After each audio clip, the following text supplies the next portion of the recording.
شايفة الجمال ده؟ مش بتظبط معاكي؟ طب النهاردة هخليكي أستاذة في عمايل كفتة الرز بطريقة سهلة وبسيطة والطعم خطير. ولو كنتي أول مرة تشوفيني، أنا هبة إبراهيم. هاتي الكبة بتاعتك كده، وهنجيب بصلاية كده، وأنا بفضل البصل الأبيض.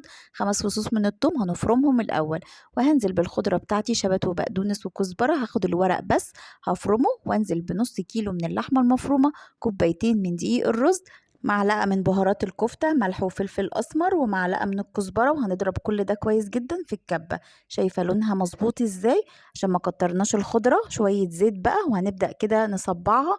اعملي بقى صوابع، اعملي كور، هتلاقيها مظبوطة معاكي ولونها خطير. خلصي كل الكمية، تقدري تفرزيها في الفريزر بالشكل ده. وبعد كده خلصنا كل الكمية بالشكل دوت، وجبنا طاسة وفيها شوية زيت. الزيت بتاعي بيكون دافي، وابدأ ان انا اقلي الكفتة بتاعتي على نار متوسطة. هننزل بالكفتة بتاعتنا، واول ما تاخد اللون الذهبي اللي انتي شايفاه ده، بنحطها في مصفى على ورقة مناديل وبنصفيها تماما. خلصت كل الكمية، وتقدري برضو تفرزيها وهي مقلية. شايفة لونها خطير قد ايه ومظبوطة وتجنن. هاتي بقى حلة وفيها معلقة زبدة وشوية زيت وفصين من الثوم، وأول ما ياخدوا اللون الذهبي ده هننزل بمعلقة من الكزبرة.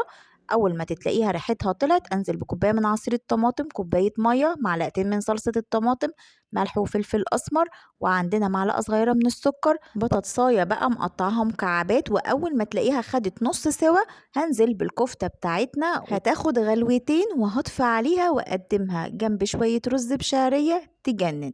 جربوها، ولو عجبك الوصفة لايك وشير وسبسكرايب لقناتنا. باي باي.